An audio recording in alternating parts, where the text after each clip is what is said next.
Saya mengundang saudara-saudara sekalian untuk turut bersama saya masuk dalam perjalanan keseharian untuk pembentukan kerohanian kita, di mana kita akan praktek solitude, silence, stillness, and scripture reading.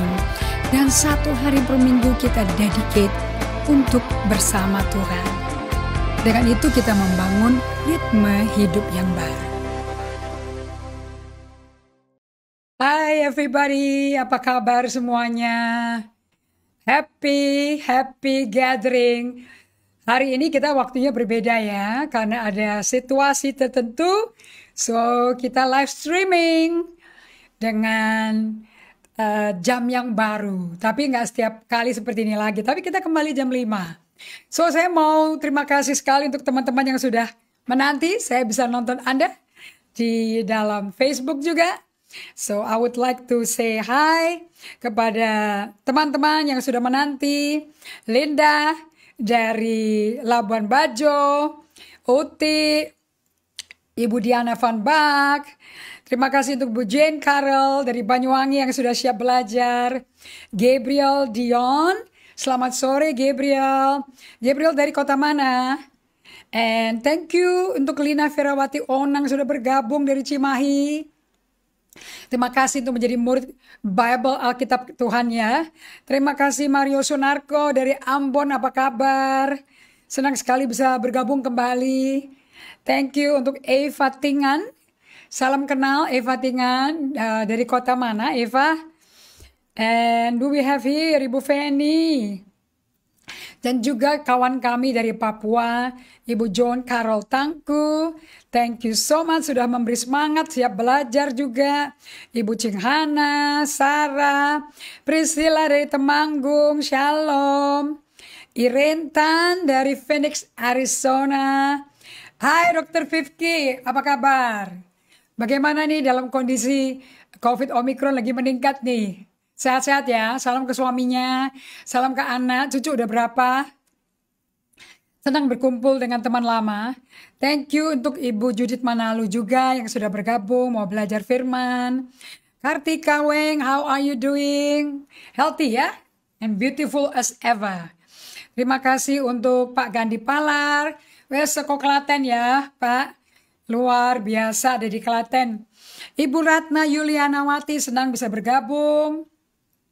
Terima kasih untuk Nita Stefani. Shalom Pastor Indri, thank you dari Bogor. Wow, senang sekali dikunjungi teman dari Bogor, Ibu Leni Salim. Halo Pak Uyung dari Cirebon, terima kasih sudah bergabung juga. Perdana, thank you untuk melayani. Selamat tahun baru Imlek. Iya Ibu Iren, saya nggak ngerayain, tapi saya berkati sih.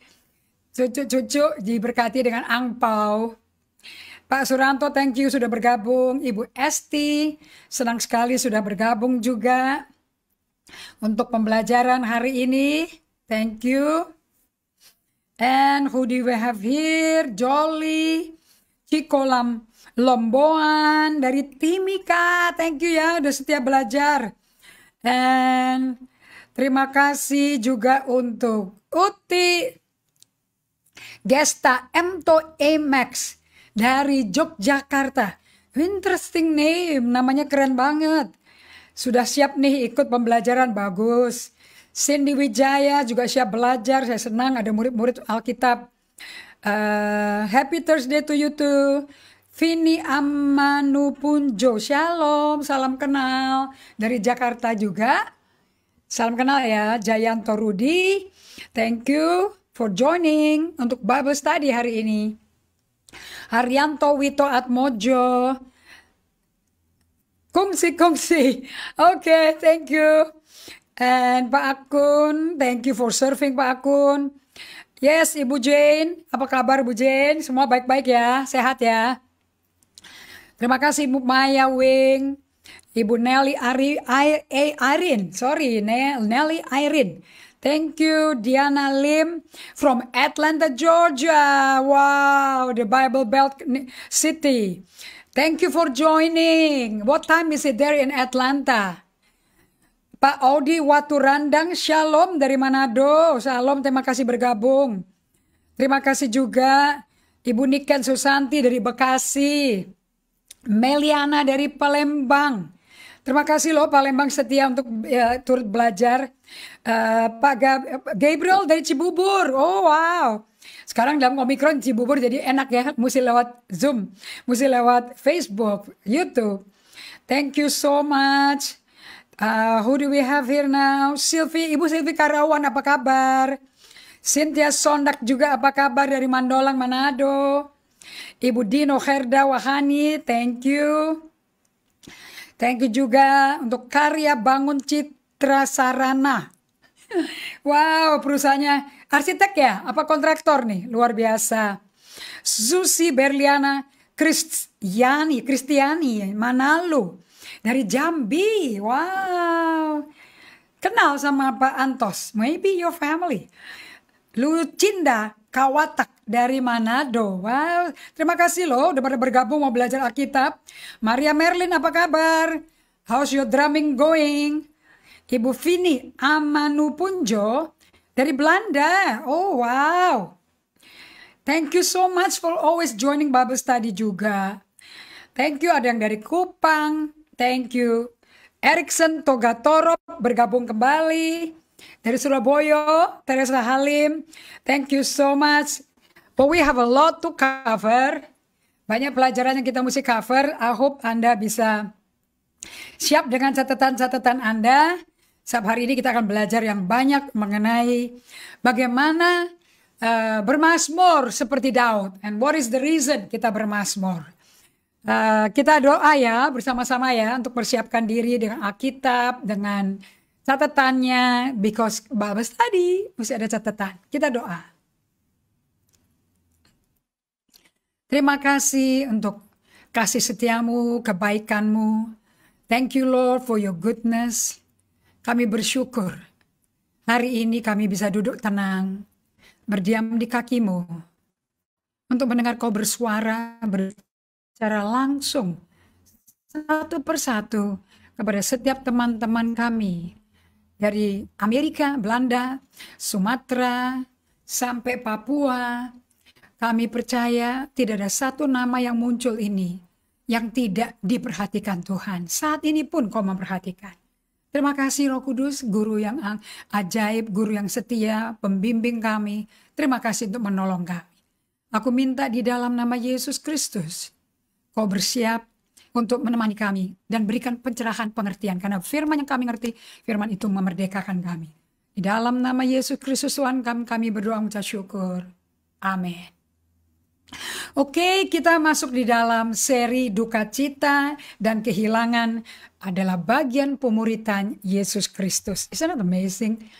Nggak pernah mikir ya kalau duka cita itu ternyata bagian daripada discipleship. You never dream about it, you know. So saya mau Anda semua siapkan catatan Anda. Kita belajar dari Ayub di Ayub pasal 42, di mana Ayub mengakhiri duka citanya itu yang masuk dalam pemuritannya dia. Dan Anda bisa lihat bagaimana akhir hidup Ayub itu menjadi jauh lebih makmur, jauh lebih indah daripada awalnya. And I want you to all experience the same thing bersama-sama seperti Ayub. Karena kita nggak tahu ya, dengan Omikron yang semakin terang, semakin banyak, semakin meningkat. I don't know how you are doing, how you are coping, tapi saya undang Anda untuk sudah masuk ke langkah hidup, gaya hidup yang ritme bersama COVID. Double masker, hand sanitizer, disinfektan, cuci tangan paling bagus sih, supaya tangannya nggak kering kena alkohol ya. And then selalu physical distancing. Oke, saya juga hari ini mendapat pesan dari dokter yang praktek di satu rumah sakit ternama. Dia berkata dari semua yang dia layani dengan COVID, dia ternyata masih ada COVID-19 Delta varian dan selain daripada Omicron. So I hope you're staying strong. Oke, di Ayub 42 kita bisa melihat bahwa dari ayat 10 sampai 17 Anda melihat restorasi Ayub yang luar biasa. Nah, di sini saya bikin konklusi. Pesan utama Kristus adalah bahwa penderitaan kelasnya Ayub dan kematian. Anaknya 10 meninggal, istrinya meninggalkan dia, mengutuki Allahnya Ayub, mengutuki Ayub yang masih menyembah Allah. Ayub tetap bertahan sampai Ayub 2 di depan 7 temannya, nggak berdosa dengan mulutnya. Integritas sekali orangnya. Dan dia pada waktu mulai bicara di Ayub 3 sampai dia mengutuki hari kelahiran dia tidak menghantam, menjelekkan Allah, sama sekali enggak. Tapi dia naik banding, dia appeal, dia komplain. Orang semua di muka bumi yang berhak komplain abis-abisan tuh Ayub loh. Tapi kita lihat sendiri Ayub nggak seperti itu ya. Konklusi dari buku Ayub adalah penderitaan dan kematian mendatangkan kebangkitan dan perubahan. So saya mau Anda screenshot ini supaya Anda betul-betul mengerti the why behind it. Kita dulu, saya belajar juga Yohanes 16 ya, bahwa penderitaan itu nggak bisa kita tidak hadapi, tidak alami, pasti ngalami. Dan harus ada. Orang itu bagian dari pemuritan kok. Nah, oke. Jadi kalau Anda lagi ngalami penderitaan berat, mungkin ekonominya terpapar COVID. Ekonomi terpapar COVID itu memang berat ya. Apa-apa jadi serba kurang. Dan itu Anda mengalami penderitaan, mungkin kematian dalam hubungan Anda dengan Tuhan, malah dingin, malah jauh, jadi setengah mati, banting tulang. Namun kalau Anda betul-betul izinkan apa yang Anda bisa upayakan, skill, talenta yang Anda bisa kerahkan, tapi nggak ada hasil. Sampai Anda berkata, oke, aku nyerah. Justru itu kan mendatangkan kebangkitan dan perubahan. Karena nggak mungkin ada kebangkitan tanpa kematian. Nggak mungkin. So, kita belajar yuk dari Daud, si pemazmur yang paling dihormati Allah. Di 2 Samuel pasal 1 ya. Kehilangan yang kita alami itu nyata Bapak Ibu sekalian. Semenjak 2 tahun ini, nyata kan. Pertama kali kita Indonesia disahkan sebagai negara yang merangkul, memeluk karantin bukan lockdown di Maret 2020. Berita-berita pertama dari Bandung ya, banyak sekali hamba Tuhan yang langsung meninggal ya, yang sangat berduka keluarganya. Tapi saya berdoa pengajaran ini bisa didengar keluarganya supaya mereka bisa masuk dalam pemuritan Kristus melalui proses penginsafan dan kesadaran diri akan emosi yang luka, kehilangan, duka, marah, sedih. Itu buat apa? Itu diizinkan Tuhan untuk kita rasakan. Dan memang secara umum budaya dunia itu menghindarkan semua itu. Dan menguburkan, bahkan menyangkali. Akibatnya Anda tambah sakit jiwanya, bukan tambah sembuh. Karena memang ada di dalam Anda. Mari kita belajar dari kehilangan yang kita alami dari pemazmur Daud. Kalau respon Daud gimana ya terhadap duka dan cita dan kehilangan? Bagaimana itu? Bagaimana itu menjadi teladan yang hidup? Nah, demikian walaupun memang kematian ada, tapi di tengah kematian itu Allah juga hidup loh. Right? Allahnya gak mati, Allahnya hidup. Jadi Anda belum kelar, kita belum kelar. Nah Daud si pemazmur ini pemazmur yang terkenal sebagai pemazmur yang meratap. The crying psalmist atau psalter gitu ya. Seorang yang berkenan di hati Allah. Dia sangat-sangat berkenan di hati Allah. And yet penuh tangis ratap tangis. Isn't it amazing? Anda bisa baca di 1 Samuel 13:14, Kisah Rasul 13:22, di mana dikatakan bahwa Allah menolak Saul dan Allah telah memilih bagi dirinya seorang yang memiliki hati berkenan pada Allah. A man after God's own heart. Oh wow, saya mendapat kunjungan juga dari teman kita dari Charleston, South Carolina, Livia Thomas. So good, thank you so much for joining. Thank you. Mari kita belajar pemazmur Daud. Perhatikan bagaimana karakteristik Mazmur Daud yang memusatkan perhatian, paying attention kepada kondisi emosi itu penting, jangan diabaikan. Kalau dulu saya abaikan dengan kesibukan. Karena saya nggak hobi nonton, jadi saya kesibukan kerja, belajar gitu loh. Oke, tapi kalau Daud ini kalau kita pelajari 150 pasal Mazmur tuh 2/3 tuh ratapan. Oke, kalau Anda baca buku Alkitab Anda banyak tangisan. Tapi kita nggak suka tuh tangisan. Malah kalau lagi depresi, stres, tertekan, ke ibadah cari lagu yang lompat-lompat. Terus kita dengan lompat-lompat juga sedang menyingkirkan, meniadakan, menyangkali, mengubur perasaan emosi yang sedang gundah gulana, kacau, kemelut gitu loh. Jangan saudara-saudara. Satu guru spiritual director saya, ini lebih dari mentor ya. Dr. Bill Gaultier sama istrinya Christy, dua-duanya PhD, psychiatrist and psychologist. Mereka berkata, your emotion is the best gift God ever gave us. Emosi kita adalah hadiah terbaik yang Allah pernah berikan pada kita. Is that amazing? So Daud ternyata di 2/3 Mazmur ratapan yang dibuat oleh Daud, ternyata dia pusatnya di perhatian, memberi perhatian pada kehilangan, kekecewaan, ancaman-ancaman, dan kematian. Itu dia proses, dia lihat benar-benar. Di Mazmur ini Anda bisa baca Daud itu menangis, berbicara, meratap, bernyanyi setiap saat tentang kesedihannya. Saya ulangi ya. Daud berbicara di Mazmur dan bernyanyi setiap saat tentang kesedihannya. Nyanyi, berbicara, tapi ke Tuhan. Nomor 1 kita belajari. Daud memiliki kasih dan rasa hormat. Ini waktu Israel kalah dalam peperangan melawan Filistin. Kalah, Saul mati. Ketusuk tapi gak mati-mati sampai pegawai dia diminta suruh nusuk sekalian. Pegawainya bunuh diri sekalian.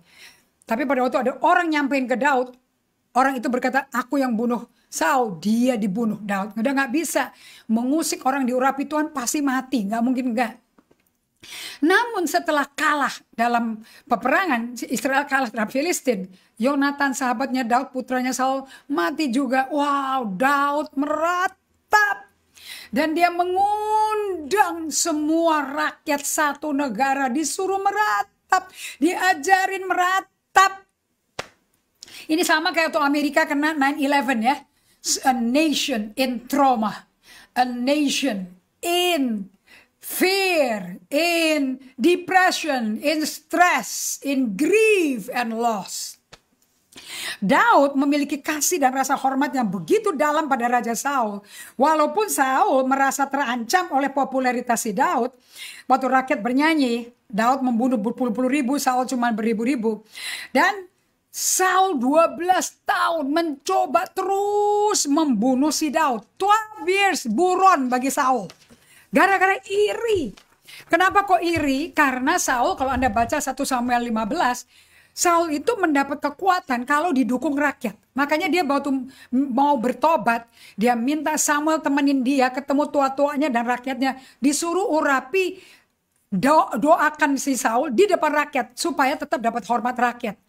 Tapi pada waktu Daud mengalahkan orang Filistin karena Tuhan menyertai Daud di 1 Samuel 18, rakyat bernyanyi di ayat 6-7. Daud mengalahkan berpuluh-puluh ribu, Saul beribu-ribu. Waduh, keluar kalau bahasa Inggrisnya. A harmful spirit. Kalau bahasa Indonesia hanya roh jahat muncul pada Saul. Dia marah sekali. Bentar lagi tahta gue hilang nih. Bentar lagi direnggut nih tahtaku nih. Wah, dia panik tentang insecurity, dia keluar. Nggak ada jabatan, nggak ada kedudukan. Wah, sejak itu Daud jadi buron dia. Mau dibunuh 12 tahun berturut-turut. Daud kabur. Karena memang Daud diurapi Allah jadi penggantinya Saul, tapi belum resmi di depan rakyat pengumumannya. Jadi antara dia dan keluarga dia dan tentaranya Saul yang adalah kakaknya dia. Jadi Saul dibiarin terus duduk di situ. Sampai kalah kekalahan perang, sampai mati. Daud nggak langsung lompat loh, ngerebut tahtanya. Deklarasi dia raja baru kayak Absalom. Tidak sama sekali. Dia ngajak seluruh rakyat nangis. Daud berbicara, bernyanyi kepada saat dia sedih. Dia punya teman si Yonatan, sahabatnya dia. Sahabat karena kebenaran, bukan sahabat karena hubungan yang gak benar. salah informasi itu. Persahabatan mereka didasarkan kasih dan kebenaran pada Allah. Sebetulnya Yonatan itu adalah crown prince loh, penerusnya Saul loh. Tapi dia nggak rebut. Justru Yonatan itu mengakui Daud lah orang pilihan Allah yang akan menjadi raja di Israel. Yonatan aman sama Tuhan. Nomor 3, kita lihat pelajari kemudian selama Daud di padang belantara. Bayangin di padang belantara, Anda tahu kan? Padang belantara ada tempat yang terbaik Anda ketemu Tuhan untuk hidup latihan bersama Tuhan. Padang belantara Tuhan gak pernah ninggalin Yesus loh di padang belantara. Roh Kudus sama dia. Allah Bapa sama dia. Makanya apa yang dijawab Yesus kepada iblis yang mencobai dia. Selalu apa kata Bapa, Roh Kudus, putranya sampaikan. Nah, padang burung bukan tempat yang buruk. Daud lagi ngumpet di padang belantara dan Saul mati. Yonatan dalam peperangan dengan bangsa Filistin. Berakhirlah 40 tahun pemerintahan Saul dan awal pemerintahan Daud. Lihat responnya Daud. Awal pemerintahan Daud. Di 2 Samuel 1 ayat 17-27. Daud menyanyikan nyanyian ratapan karena Saul dan Yonatan anaknya mati. Israel juga kalah. Dan dia memberi perintah. Bayangin ini ya, perintah. Saat itu dia udah jadi kepala tentara loh. Jadi dia punya otoritas dari Saul. Ia memberi perintah untuk mengajarkan nyanyian ini kepada Bani Yehuda. Itu ada tertulis dalam kitab Orang Jujur. Nah, saya ambil dari Amplified Version of the Bible ya. Dan David sang this dirge funeral song. Dia nyanyi lagu perkabungan di rumah duka. Over Saul and his son Jonathan. And he told them to teach the sons of Judah the song of the bow. Behold, it is written in the book of Yashar. So Daud mendengar berita kematian mereka. Tidak siap melangkah menerima tahta Israel gantikan Saul. Tetapi Daud berduka cita meratap. Karena Daud tidak sanggup memikirkan orang Filistin ketawa-tawa. Ngetawain Yonatan Saul mati. Atas kematian rajanya bangsa Israel. Dia nggak mau. Jadi Anda tahu ya kenapa dia meratap ya. Dia nggak mau musuh ketawain bangsa Israel. Dia nggak mau musuh menghina raja Israel dan keluarganya. Dia nggak terima bangsanya dihina. Wow. What a noble cause. What a noble cause. 3 kali loh Daud meratapi kengerian malapetaka yang telah terjadi. 3 kali. Di 2 Samuel 1 ayat 19, 25 ayat 2, dan 27. Ratapannya dia tuh dulu saya pernah baca buku, judul bukunya ini. Dari Jim Collins kalau nggak salah. Oh how the mighty have fallen. Oh how the mighty have fallen. Oh kepermayanmu hai Israel, mati terbunuh di bukit-bukitmu. Betapa gugur para pahlawan, betapa gugur para pahlawan. Jadi dia tidak nangisin dirinya, tidak nangisin hanya beberapa orang, tapi para pahlawan, lebih dari 1, lebih dari 2, para pahlawan. Oh how the mighty have fallen. Betapa gugur para pahlawan di tengah-tengah pertempuran. Yonatan mati terbunuh di bukit-bukitmu. 3 kali Daud meratapi. 3 kali diulang-ulang. Oh, how the mighty have fallen. Ayat 27 lagi. Oh, betapa gugur para pahlawan dan musnah senjata-senjata perang. Habis senjata perangnya itu. Oh, how. Aduh, dia nangisnya. Gila-gilaan loh, saudara-saudara. Dan di 2 Samuel 1 ayat 26 kita pelajari di sini. Daud tenggelam dalam duka cita. Dia merasa susah. Merasa susah aku karena engkau saudaraku Yonatan. Engkau sangat ramah kepadaku. Bagiku cintamu lebih ajaib daripada cinta perempuan. Daud bukan merasakan duka. Dia tenggelam. Dia serap, dia tenggelam. Dia masuk ke dalam kehilangan kedukaan. Jadi dia tuh dikubur dalam kehilangan dan kedukaan. Saya nggak tahu Anda pernah ngalami kayak begini belum? Kayak kalinya baik buat Indonesia ini pengajaran baru deh. Ada aliran gereja yang menangis-nangis waktu ibadah, tapi sudah jadi program. Lain sama Daud. Dia nggak mikirin diri sendiri. Dia nggak mikirin jabatan dia. Dia nggak mikirin, dia menangis. Dia meratapi begitu banyak pahlawan tergeletak, pahlawan Israel. Oh, how the mighty have fallen. Anda tuh merasakan nggak ini? He loved the nation. Dia sangat cinta bangsa Israel. Sangat mencintai. Daud mengajarkan kepada Anda dan saya hari ini. Seperti dia ajarkan ke rakyat Israel. Tentara Israel. Jadi tentara, jenderal tentara penuh dengan membawa senjata. Menangis, meratap itu nggak apa-apa. Harus, karena itu bagian pemuritan. Daud mengajarkan ratapan kepada seluruh umat Israel. Dan ada tertulis di Alkitab kita. Can you imagine?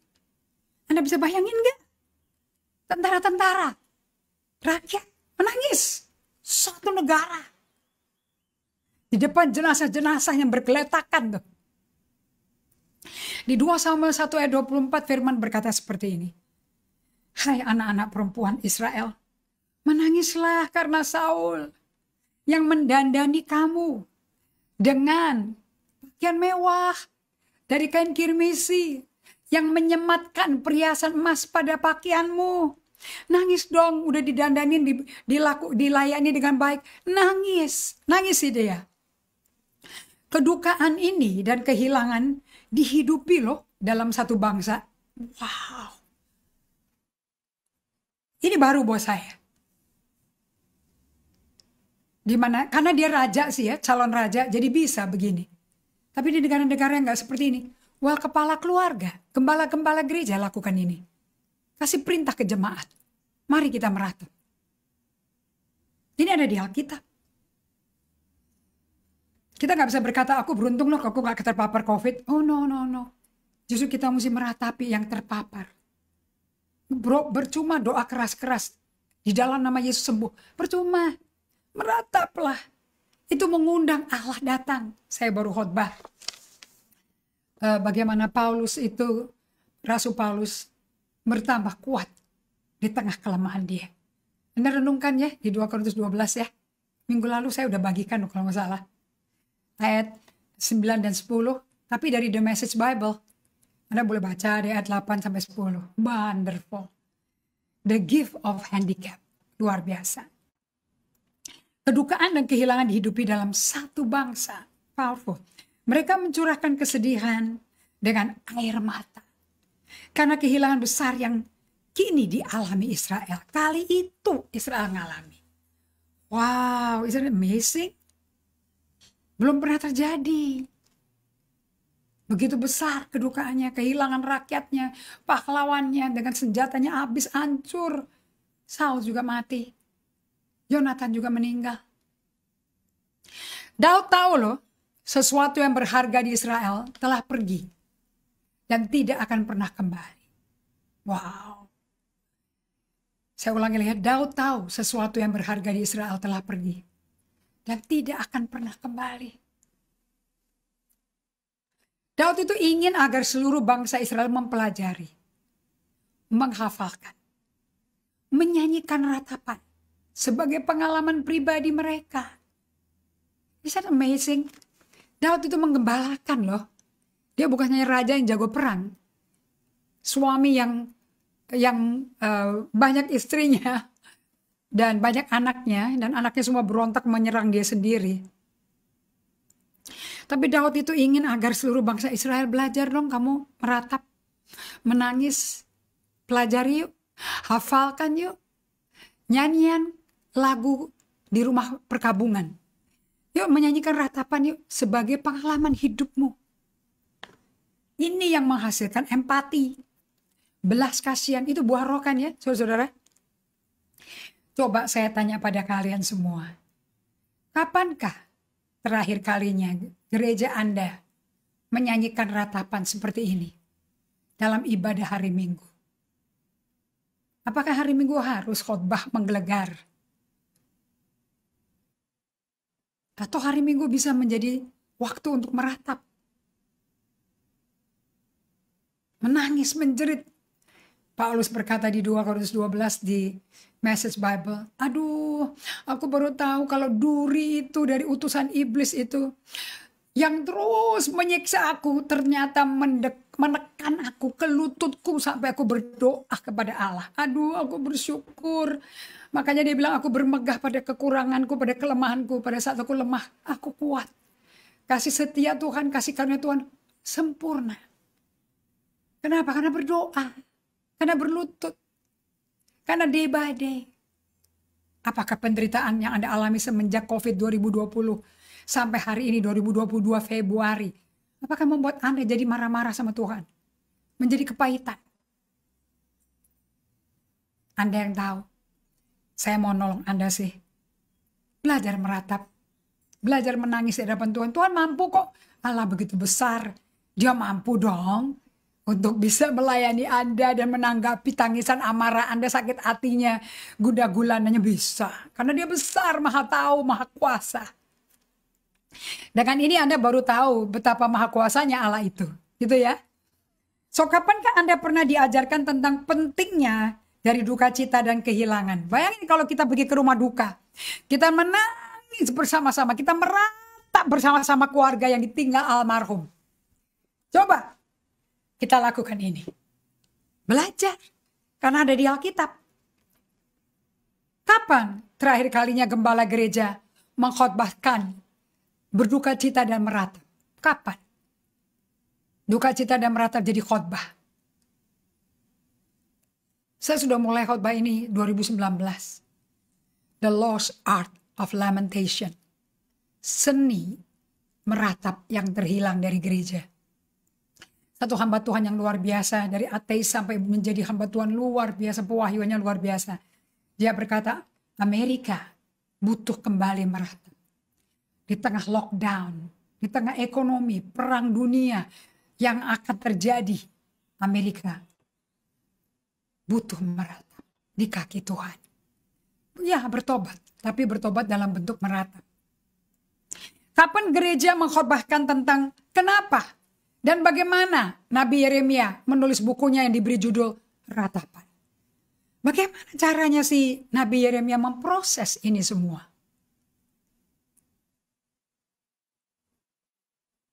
Apakah ratapan itu tidak dilakukan karena melambangkan kelemahan? Melambangkan kesedihan? Kurang maco? Kurang kuat? Pengecut? No. Yesus saja meratap. Allah aja nangis berduka. Kita kan diciptakan serupa gambar rupa Allah. Jadi kalau pencipta kita nangis waktu di bumi, pencipta kita itu marah, dia cambuk bait Allah. Pencipta kita berduka, menyesal, mengangkat Saul jadi raja. Menyesal menciptakan manusia, segitu jahat mereka. Kawin sama malaikat-malaikat kan? Sampai ada makhluk raksasa, sampai ada air bah. Duh, kejam, keji. Kenapa kok Daud memaksa rakyatnya untuk berhenti dan memusatkan perhatian pada kehilangan dan kedukaan? Kenapa? Anda bisa jawab nggak? Mengapa kok Daud ingin agar mereka mengungkapkan kesedihan? Justru mesti dikeluarin kesedihannya. Dan ke atas kematian Saul dan Yonatan, kok mesti dikeluarin? Kan yang ngalami kejahatan kan cuma Daud. Yang lain kan gak dibunuh sama Saul. Saul kan cuma terancam sama satu orang. Pemuda, remaja. Paling usia 16-17 tahun. Jadi rakyat mestinya nangis dong bagi Saul dan Yonatan. Karena kan mereka gak mau dibunuh sama Saul. Justru Saul kan butuh backing rakyat. Jadi rakyat yang tadinya udah nyanyi-nyanyi itu. Cuman bunuh 1.000 dan Daud 10.000. Sekarang disuruh meratap. Ingat loh, rakyat gak disiksa Saul loh. Dan Saul mengandalkan keamanan dia dari dukungan rakyat. Gak mungkin dia bunuh rakyat. Yang mau dibunuh cuma satu orang. Yang lain gak dicecer, cuma satu orang dicecer. Pemuda ganteng berpipi merah, rambutnya ikal. Keriting rambutnya. Pemazmur yang paling dicintai Allah. Dia berdiri pakai kecapi. Saul berdiri dengan badan besar sekali. Ganteng, pakai tombak. Sangat-sangat itu ya. Bertolak belakang ya. Dan Daud mengusir setan yang ada di Saul dengan kecapinya dan lagu puji-pujian kepada Tuhan. Tapi Saul pas setannya pergi, dia langsung mau bunuh si Daud. Dramatis sekali. So mengapa Daud ingin agar mereka mengungkapkan kesedihan atas kematian Saul dan Yonatan? Bukankah ada banyak urusan yang harus dia persiapkan untuk transisi dengan pemerintahan yang baru? Dengan tim yang baru, ganti tim lama. Banyak loh persiapannya. Tapi Daud menangis. Satu negara. Satu bangsa suruh nangis. Dia gak pusing sama dia kapan dia dinobatkan jadi raja. Dia gak pusing bagaimana persiapan-persiapannya.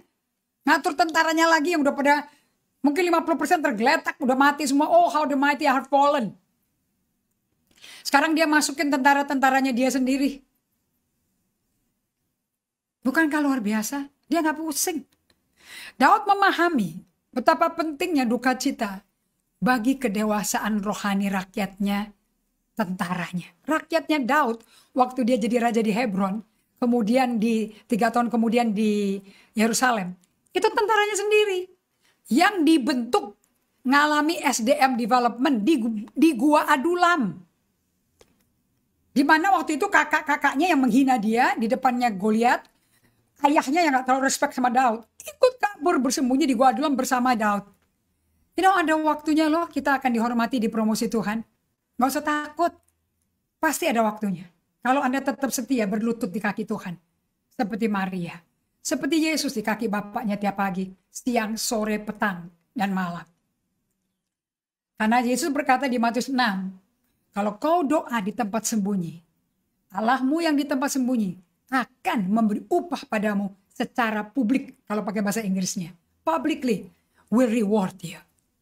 Just be quiet in the presence of the Lord. Memang kayak orang bodoh, kayak gak ngapa-ngapain. But that's what God wants. Itu cara Tuhan. Beda ya sama cara dunia. Bahwa kita, betapa pentingnya duka cita bagi kedewasaan rohani rakyatnya dan tentaranya. Dia gak mau jadi Raja Hebron. Dia gak mau jadi Raja Yerusalem. Kalau rakyatnya anak kecil semua, bayi-bayi semua rohaninya. Dan caranya orang itu kelihatan dewasa rohani. Dia meratap bagi orang. Satu, yang dibenci. Yang membenci dia. Meratap bagi orang yang kehilangan. Turut meratap. Jangan cuma ngomong kasihan ya. Duh kasihan deh. Melas deh gue liat dia. Jangan. Ikut menangis. Dan yang ditinggal jangan jaim. Jangan hanya air mata titik-titik. Jangan. Justru yang ditinggal sama rum keluarkan.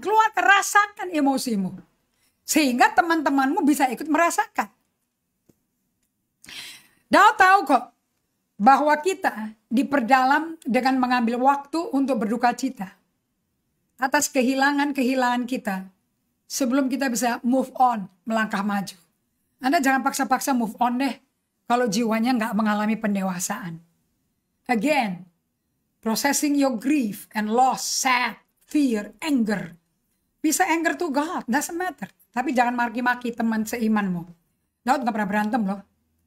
20 tahun, 12 tahun mau dibunuh Saul. Gak pernah berantem loh sama siapapun. Gak ada rekor dia berantem sama raja. Sama tentara-tentaranya. Sama utusannya si Saul. Gak pernah. Bahkan dia proteksi Mephibosheth. Anaknya si Yonatan. Yang cacat gara-gara dibawa kabur jatuh. Patah kakinya. Aduh, Daud is a man of covenant. Dia gak gila. Jabatan, kekuasaan, apapun, pengaruh. Dia gak nyari pengaruh. Orang terpengaruhi sebagai garam dan terang. Karena di Gua Adulam dia berubah. Dia mengandalkan Tuhan day by day. Papinya, kakak-kakaknya, semua rakyat Israel yang takut dalam peperangan itu, yang 4D bahasa Inggrisnya. In doubt, in death, in distress, in depression. semua berubah jadi tentara Israel yang luar biasa. Sampai mereka mempengaruhi teman-teman mereka. Sampai 200 lagi ditambah dari 400 pasukan bodrek jadi 600 tentara perkasanya Daud. Berani mati semuanya. Luar biasa. Tapi di mana mereka jadi gede? Aku baru tahu. Mereka proses kedukaan, kesedihan, amarah, kehilangan. Jadi orang yang dewasa rohani, orang yang berani ngaku, aku sedih, aku marah. Dan tidak bikin rekayasa untuk balas dendam. Nggak bikin rekayasa untuk melakukan kejahatan. Daud tahu betapa pentingnya bagi rakyat untuk tetap berhubungan dengan kenyataan dan tidak lari dari luka hati mereka. Nyata, harus nyata-nyata emosi mereka. Tetap berhubungan dengan kenyataan, dengan fakta. Jangan dikuburin, jangan didinai. Dan tidak kabur dari hati mereka yang luka dan kerasa luka banget. So penting ya saudara-saudara, untuk Anda pelajari, untuk harus ada slow down, to stop. Kristen dewasa, kalau Anda belajar, udah jadi murid sama saya nih ya, emotionally healthy spirituality. You know contemplative life, you know slowing down, you know the breath prayer, you know how to stop. Bagaimana mau berdiam kalau jalan-jalan. Berdiam duduk di kaki Tuhan. Mazmur 37 ayat 7a. Penting untuk dipelajari, untuk berhenti, to feel the loss, untuk merasakan kehilangan. Makanya kalau ke rumah duka, jangan Anda berkata, ayo, Papa kamu mau kamu sukses, mau kamu berhasil. Ayo, jangan sedih terus. Kuat, ayo maju lagi, maju lagi. Nggak bisa, justru sakit jiwa nanti, mental terganggu. Jujur justru kalau mau dewasa rohani, seperti tentaranya Daud. Justru maskulin sekali, keluarin emosinya, keluarin amarahnya, keluarin teriakan jeritan batinnya. Biarin diomongin orang, aku ngomong ke Tuhan kok. Kemudian fokus ke Yesus dan rasakan emosimu rasanya kayak apa. Itu kan saya udah ajarin sama dengan Amsal 4 ayat 23. Jaga hatimu dengan segala kewaspadaan. Karena dari dalam hatimu keluar pancaran hidupmu. Memang mesti kelihatan pancaran hidup itu. Cara jaganya didengerin perasaannya. Ngamuk, gak bisa terima, dendam, sedih, takut, rasakan. Dan harus bawa ke Tuhan, kan bikin itu menjadi kekuatan untuk neken Anda di kaki Tuhan. Saat Anda merasakan kehilangan itu terjadinya kapan sih? Wah, saat pergantian kepemimpinan, saat pindah gereja atau pindah kota. Kan orang bisa pindah gereja karena pindah kota, ya kan? Biasa tinggal di Jakarta, sekarang pindah ke Amerika, pindah ke Tokyo, ya terang pindah gereja. Kayak Ruth dari Jakarta pindah ke Bajawa, NTT, tentu pindah gereja. Tempat ibadah dong. Ketika sebuah impian atau kesempatan pelayanan nggak tercapai, nggak terjadi, bahkan dibatalkan, dihentikan. Ini butuh proses pendewasaan loh. Melalui rasakan kehilangan itu, kedukaan, kegagalan itu. Rasakan sedih, takutnya, depresinya. Jangan kabur ke rokok, minum alkohol, kemakan makanan mewah. Jangan. Buat apa? Anda human being loh. Bukan human doing. Pewahyuannya adalah seperti ini. Sangat penting bagi kita untuk memperhatikan kehidupan batiniah kita di bawah permukaan hidup kita. Iceberg penting, gunung esmu itu penting diketahui. Dan merasakan kekecewaan di hadapan Allah. Rasakan kekecewaan itu di hadapan Allah. Bukan di hadapan orang. Jangan bikin onar. Jangan bikin sensasi. No. Hanya di hadapan Allah. Makanya di ibadah itu penting. Untuk melatih otot emosi Anda. Sampai Anda tahu. Pakai kekuatan emosi seperti apa. Horsepowernya kayak apa. Kilonya tuh bobot gymnya kayak apa. Anda tahu. Ada breakthrough. Ada hadirat Allah. Ada grace. Hanya Anda yang tahu. Anda mesti latihan. Jadi penting bagi kita untuk memperhatikan kehidupan. Ini emosi nih. Emosi di bawah. Batinnya Anda yang di bawah permukaan hidupmu. Dan merasakan kekecewaan di hadapan Allah. Saya ulang-ulang ini. It's so important. Karena ini khotbah nggak bisa jadi kenyataan kalau tidak dilakukan. Saat orang memiliki visi ya, untuk mengerjakan suatu program. Atau a new ministry, pelayanan baru. Ternyata nggak bisa dijalankan loh. Atau sengaja digugurin. Ada yang gugurin. Bapak Ibu sekalian, Anda perlu, kita perlu untuk berduka atas keterbatasan yang terjadi. Dan kemanusiaan kita semua di hadapan Allah. Mesti tahu keterbatasan, terima. Dan kemanusiaan kita di hadapan Allah. Apa sih kemanusiaan kita di hadapan Allah? Terbatas. The gift of handicap.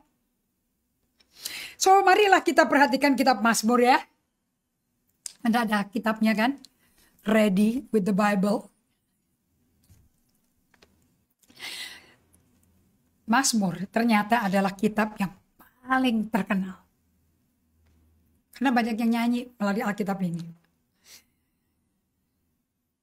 Dan terkenal sekali di sepanjang sejarah kehidupan manusia. Karena gak ada manusia nyanyi ketawa-tawa terus pasti bisa menangis meratap kehilangan. Itulah kitab Mazmur. The best, most popular book. Orang yang belum percaya Yesus pun tahu ada Mazmur. Amazing ya. Untuk alasan yang sangat baik. Yaitu karena di dalam Mazmur ada apa? Kenapa kok jadi terkenal sepanjang sejarah? Karena alasannya sangat baik. Karena di dalam Mazmur ada Mazmur untuk setiap keluhan. Kalau bahasa Inggrisnya, a psalm for every sigh. Sigh itu kayak gini loh. Bukan mengeluh komplain ya. Tapi gitu loh. Ada tangisan, ada ratapan. Untuk setiap ini adalah kitab terpanjang di Alkitab. 150 pasal. Kejadian 50. Ini 150. Yesaya 66.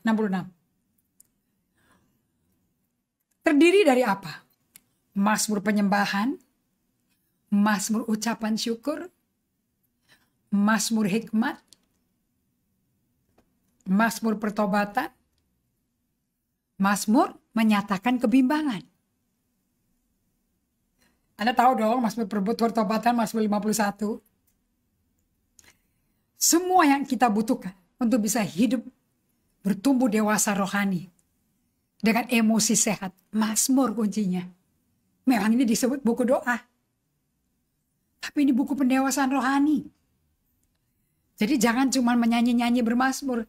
Tapi ini buku sedang melakukan pendewasaan rohani dalam Anda. Nah mayoritas isi kitab Mazmur itu isinya jauh dari kegembiraan. Gak ada sorak-sorai. Jauh dari kegembiraan. Mazmur 100 masuk bait Allah dengan ucapan syukur dan nyanyian tarian. Aduh itu sedikit. Satu dari berapa. Mayoritas isi kitab Mazmur itu bukan kegembiraan ya. Bernard Anderson menulis seperti ini. Lament far outnumber any other kind of songs in the Psalter. Psalter itu buku pemazmur. Ratapan tangisan ratapan jauh mengalahkan jumlah lagu-lagu apa. Song of Solomon pun kalah jumlahnya. Song of Solomon tidak bisa sebanyak ratapan. Ratapan mengalahkan jumlah tangisan apapun atau lagu senang-senang apapun. Jadi penekanannya di mana ya?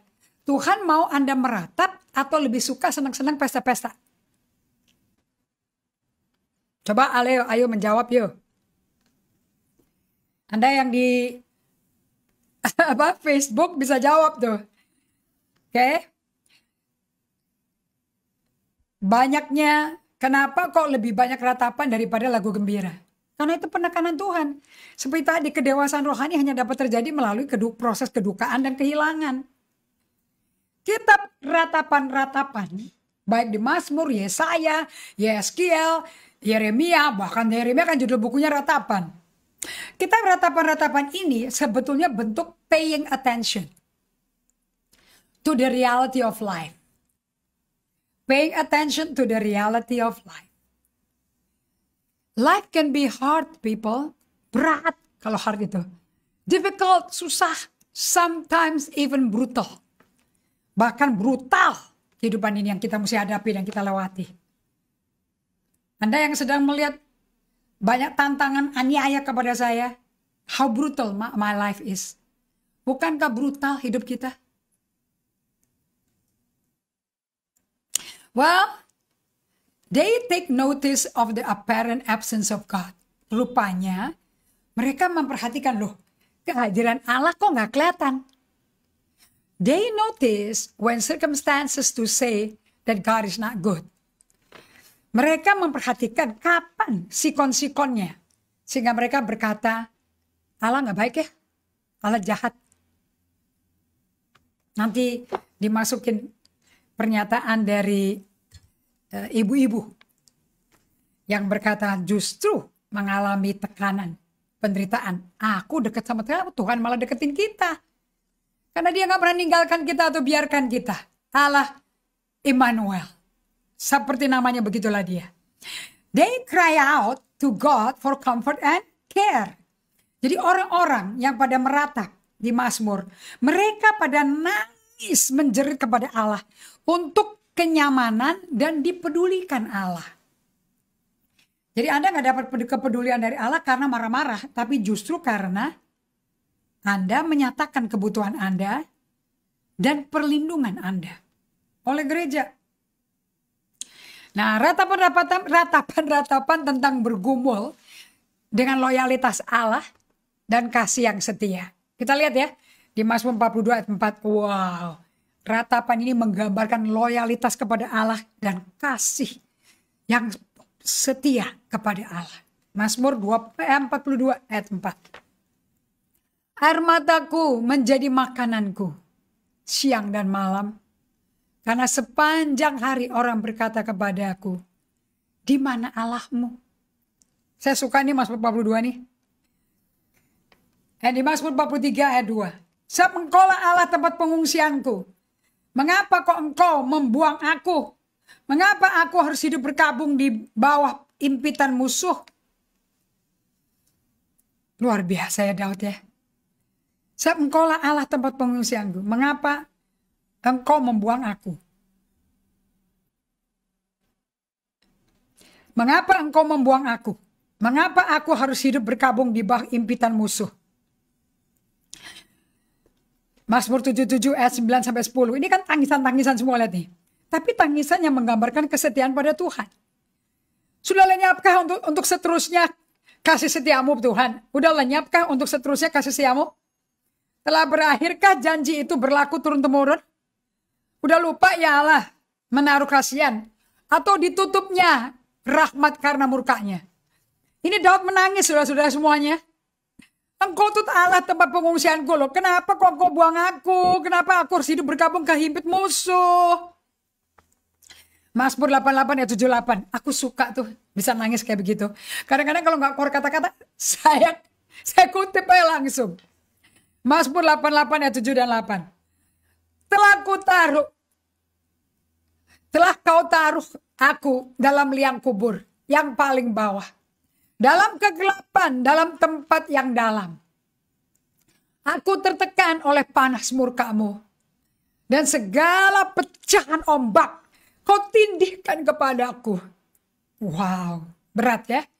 Tapi dia gak tinggalin Allah. Dia tersungkur di kakinya dan dekat Allah. So some ask the difficult question. Jadi buku Mazmur itu berani, satu-satunya buku yang berani memberikan pertanyaan yang paling berat.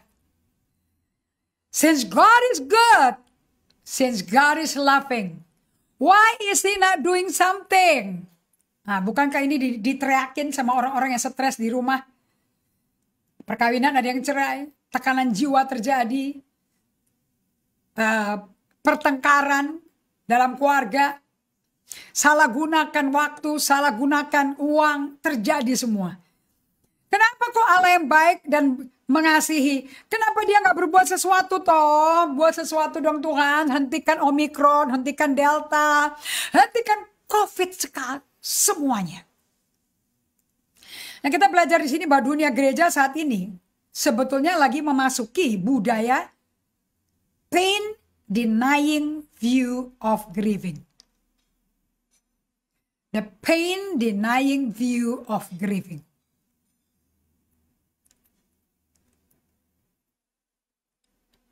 Pain ini budaya, denying view of grieving. Artinya apa? Not paying attention to our losses and pain by medicating ourselves through addiction. Jadi kalau kita mau menyembuhkan sakit itu sendiri, Anda akan hidup dalam penyangkalan diri. Tapi penyangkalan dirinya itu dia disandarkan kepada ketakutan untuk ketahuan lagi berduka. Nanti dibilang lagi cengeng lagi, nggak kuat. Bagaimana memandang sakit dari sudut pandang berduka? How do you do that? Not paying attention to our losses and pain. Tidak memberi perhatian kepada kehilangan dan rasa sakit. By medicating ourselves through addiction, dengan menyembuhkan diri kita melalui kecanduan. Gereja menyangkali, deny, menghindari rasa sakit, sedih, kesulitan-kesulitan, kehilangan-kehilangan dalam hidup ini. Kegagalan-kegagalan dan frustrasi-frustrasi, kekecewaan-kekecewaan menghasilkan angkatan yang tidak bisa dihadapi, yaitu pain. Kapasitas berdukanya hilang langsung. Apakah Anda termasuk generasi angkatan yang tidak bisa menangani takut? Tidak bisa menangani kesakitan? Dan budaya tidak memproses kedukaan loh. Budaya dunia ini nggak proses loh. Tidak memproses kehilangan loh. Ini kalau tidak memproses sama sekali, akan menghasilkan jemaat atau angkatan yang perasaannya dangkal. Secara menyeluruh dan kurangnya belas kasihan yang mendalam. Jadi kalau Anda tuh gagal menjadi orang empati, Anda gagalnya di memproses duka. Kalau Anda nggak merasakan kedukaanmu, bagaimana Anda bisa merasakan kedukaan orang? Janganlah kita menjadi jemaat atau angkatan umat Tuhan yang perasaannya tumpul, dangkal, dan secara menyeluruh, udah gitu menyeluruh lagi. Dan kurang belas kasihan. Nah, budaya kita sayangnya memoles tragedi dan kehilangan. Dipoles jadi cantik malahan. Anda bisa lihat kok setiap hari dalam siaran berita. Anda lihat cuplikan video, foto-foto, gambaran tentang kejahatan, perang, penembakan di sekolah-sekolah di Amerika, bencana alam. Semuanya ini hanyalah sekarang ini bagian bangsa yang berbudaya yang tidak memproses emosinya, kedukaan dan kehilangan. Mereka akan menjadi generasi yang cuman menganalisa dan melaporkan saja, tetapi nggak bisa meratap, nggak ada yang bisa diratapi. Sayang loh ini jadi nggak ada perkemanusiaan. Well, kita sudah sampai 30 detik terakhir waktu kita. Teman-teman, thank you so much sudah bergabung. Ibu Erni Nahaklai dari Ambon, Greti Pusat Grosir. Wow, thank you so much Ibu Esti yang juga belajar. Kita berdoa ya, sampai kita ketemu di hari Sabtu. Mari kita berdoa. Bapak, terima kasih untuk malam hari ini. Terima kasih untuk teman-teman yang mau mengulur waktunya untuk live streaming kita. Tapi semangat belajar Alkitab saya lihat di malam hari ini. Berkati mereka untuk jadi pelaku firman, bukan pendengar saja menipu diri. Aku minta ini di dalam nama Yesus. Amin. Sampai hari Sabtu, miliki buku-buku yang sudah ditayangkan. Dan kita berjumpa di hari Sabtu jam 12 siang. God bless you.